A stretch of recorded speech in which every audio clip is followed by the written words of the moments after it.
With us now is one of their crack correspondents and analysts, Alessandro Bruno. He's live in Toronto. Alessandro, great to have you back, man.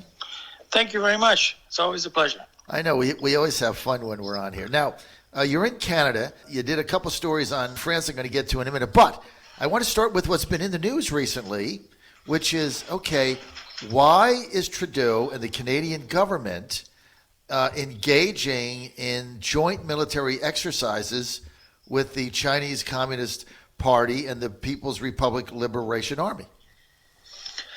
Well, the story actually is about the fact that there wasn't such a military exercise because some generals blocked the exercises, which I think Trudeau was hoping to have, or at least Trudeau did not want to block because, as you may know, Canada is involved with the United States in the middle of a very complex arrest involving the daughter of the founder of Huawei, the Chinese telecoms giant, and she's also the CFO, who has a residence in Vancouver.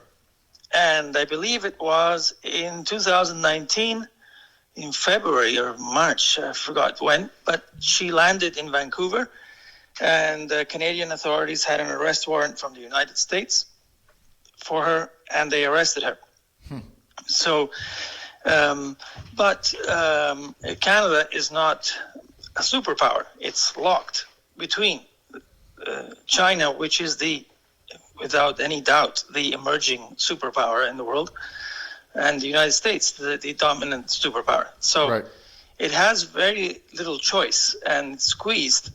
And I can understand why Trudeau would not want to provoke the dragon, so to speak, because the Chinese arrested 2 Canadian citizens on espionage or interference-related charges in Beijing to retaliate for the arrest of Meng Waozhou is her name, who is a very important figure in China. As you may imagine, Huawei being at the pinnacle of 5G technology and so on is it's one of the pillars of Chinese society, not just technology. So for them, it's a very big slap in the face. And I think Trudeau was trying to resolve the situation perhaps by using the military, the joint exercises. Now, as far as it's not that unusual, there have been exercises with the People's Liberation Army in other NATO contexts. Mm-hmm. There was one, I believe, in Germany at some point, right. a few years ago. And also, in a similar context, there were the military games in Wuhan, which is one of the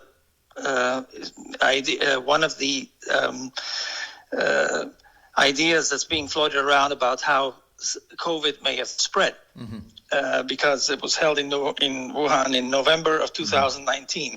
Mm-hmm. So just as the thing was getting started. And the United States participated in those as well. So I think that's my understanding of the situation. Now, I would like to know how generals and others were able to bypass the prime minister. That's, so you're saying that that's an interesting question. So you're saying that based on your intel, Alessandro Bruno with us, InsideArabia.com, you're saying that these exercises were stopped by Canadian generals, by the high-ranking officers and the Canadian military. That's what it seems. Some report was leaked by the media. Mm-hmm. So it does suggest that Trudeau is in a precarious spot. Alessandro Bruno with us, Inside Arabia. But okay, so it looks like from what you said that it appears that Canadian generals were able to block Trudeau's effort to have these joint exercises. So we'll look forward to carrying that story. Have you been able to confirm it? No, but this is based on a story from, I think it was the Globe and Mail. They uncovered this story. Mm-hmm. So, of course, in the Canadian style, there'll probably be a long investigation, an inquiry, and so on into this. But whatever the situation, I do understand that Trudeau is trying to get out of a very complex situation in the most diplomatic way possible, because the Meng Wanzhou case is a very big hot potato. And there's no guarantee, in fact, I don't think so, that Biden would change policy so rapidly with regards to Meng. And if anything, they might agree to a release, but only on the after payment of a fine, a substantial fine, and more importantly, an admission of guilt or an apology of some kind, which for the Chinese would be horror, absolutely horror to do. It's not the time when you're a rising superpower in that context. Apologizing to your rival is not the best way to promote yourself domestically.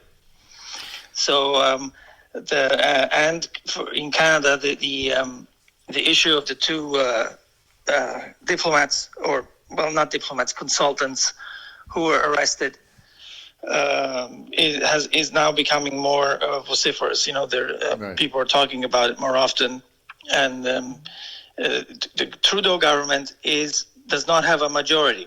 So, in the system, which Canada has, it could fall. It won't take much to make it collapse. John Fredericks Radio Network. We're with Alessandro Bruno. Alessandro Bruno, a senior contributor with Inside Arabia. Go to InsideArabia.com. All your news and information, Middle East, North Africa, and Europe. It's going to bring you up to date, and it's going to give you the truth. Alessandro, let's get to one of the big stories you did that I really wanted to have you on today. You have a two-part story focused on why is France now becoming the terrorism hotspot. Is it terrorism? What is going on? Why do we keep having these attacks? You've done a two-part story on it. Can you elaborate on this? Yes, thanks. These are a bit long articles, but I start out with, I can give you just a few points. I've always suspected that based on the background of the people who were involved, especially in the recent attacks, but also, apart from the Charlie Hebdo, the cartoons, as a provocation, you see that the background of these people, they're not really the image of a pious religious person. These are not experts on the Quran, or they have very, very primitive, very basic ideas on religion. They did not attend mosques regularly at all, actually, not even regularly. So, and a lot of them come from often just, petty criminal backgrounds, selling drugs or stealing, this kind of, they're basic criminals. And one of the things that made this very clear was the man or young man who cut off the head of a teacher in a school. You may remember that. Yes. A few months ago.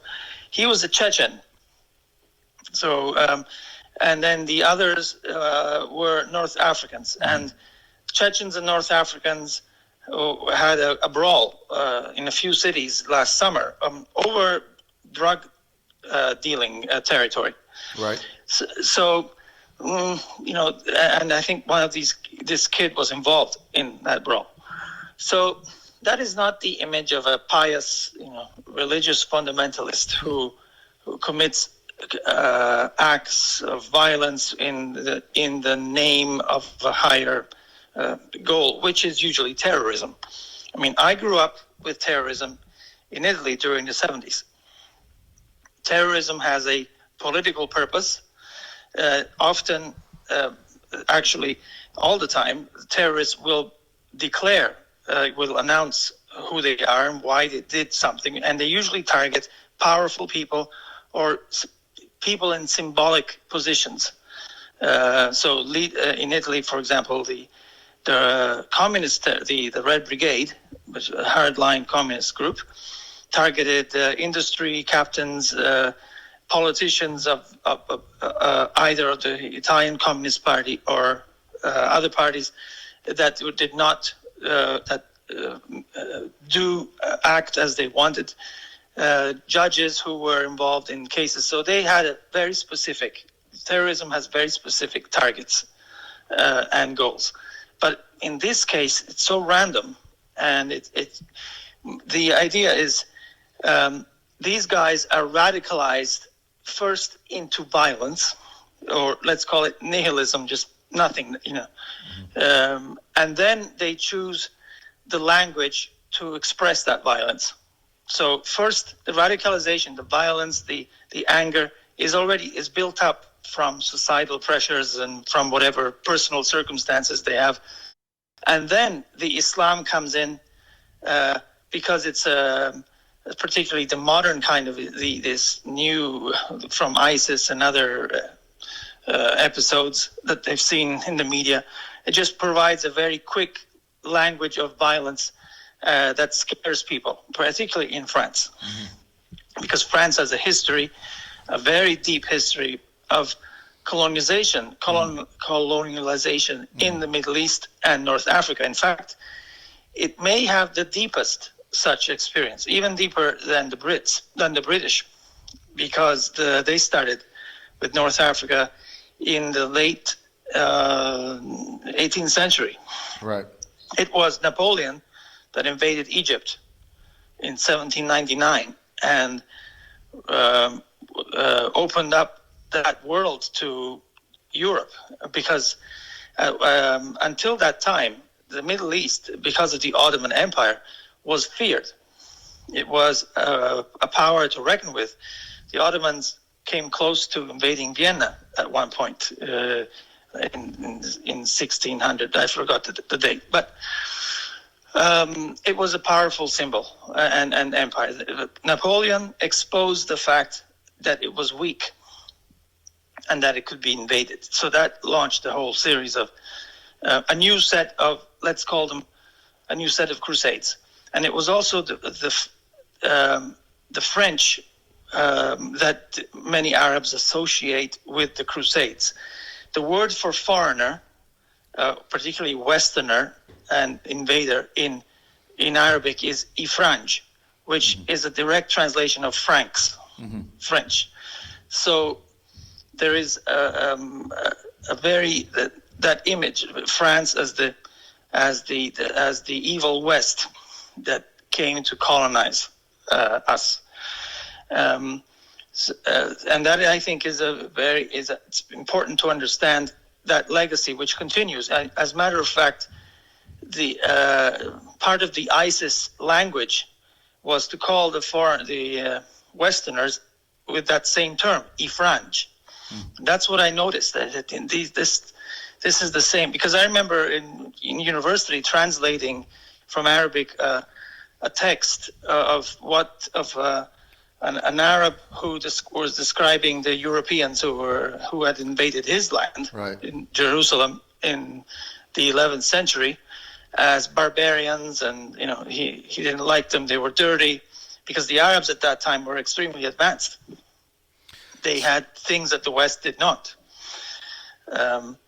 And they called them ifranj. And again, I see this word ifranj constantly coming up. So, but France is also involved still in North Africa intensely. Right. They have military forces, and they also have a currency that is used by former colonies, which keeps the products of those former colonies, in the eyes of many economists, uncompetitive. So it's a sort of economic burden. A lot of people feel about it's called the CFA franc, and a lot of people see the CFA franc as many do the euro in Europe now. A bit of a stifling economic measure. So you have a number. The context is very important, but the main question is, where does the radicalization occur? Is it Islam that radicalizes, or are these people already radicalized in violence, and they just use Islam because it offers the language that can scare people? It offers them cover. I mean, if you read your article, and I would encourage anybody to do this that's interested, go to InsideArabia.com, senior contributor Alessandro Bruno, Why France Stands Out as a Terrorism Hotspot. It's fascinating two pieces, because if you digest this, what you're saying is that terrorism isn't coming from Islam and for a purpose, like an Osama bin Laden, right? Punish the West. Yes. The radicalization is in violence, right? And then that radicalization is taken to other means that have nothing to do with religious extremism or toppling a government or getting Islamic policies or getting the French out of North Africa. It has to do with drugs. It has to do with territory. It has to do with crime, right? I mean, I think in some ways, some of these kids in crime find after episodes of violence and life that appears to be headed to living in prison for decades. Right. They decide to almost clean themselves, perhaps, or give themselves some kind of moral, improvement. It's difficult to describe, but redeem themselves by using that violence in the name of a religion. But they never have a goal. Certainly, they're not trying to topple the French government. Right. Or bring, turn France into an Islamic republic. They're not trying to get French troops out of a territory. Not even that. They're not trying to change policy. They're just they're just participating in violence, and some of which is for their own financial gain, whether it be drugs or something else. But then it's cloaked in Islamic terrorism because it gives them cover, justification, right? Yes, and I think the roots of this problem, it's really about France and how the integration of its Muslim population has occurred. Because France has a huge Muslim population because of its huge colonial past in those lands. I mean, it occupied more than half of North Africa and all of Islamic West Africa. So it's significant. Not only that, then there are the historical grievances that they have, because France also participated in the creation of Syria and Lebanon, which was done, at a table by Europeans on a map, not involving any Arabs. The Middle East is an artificial nationalist creation, and that comes the next part of the argument, which also I'm also building on, and perhaps I'll write a book on it, is that to me, after years of studying Islamic fundamentalism and or politics, to me the Islamism is a kind of nationalism. It is a rejection of the West, an emphasis of a culture that is theirs. It was born in the Middle East. Let's use that as the basis. Certainly, if you analyze the Iranian Revolution of 1979, that's it. The Islamism that seems to me related to nationalism and to rejection of the West. So, that's the next article or book, perhaps. But we're going to look forward to that, Alessandro. I'm out of time for this segment.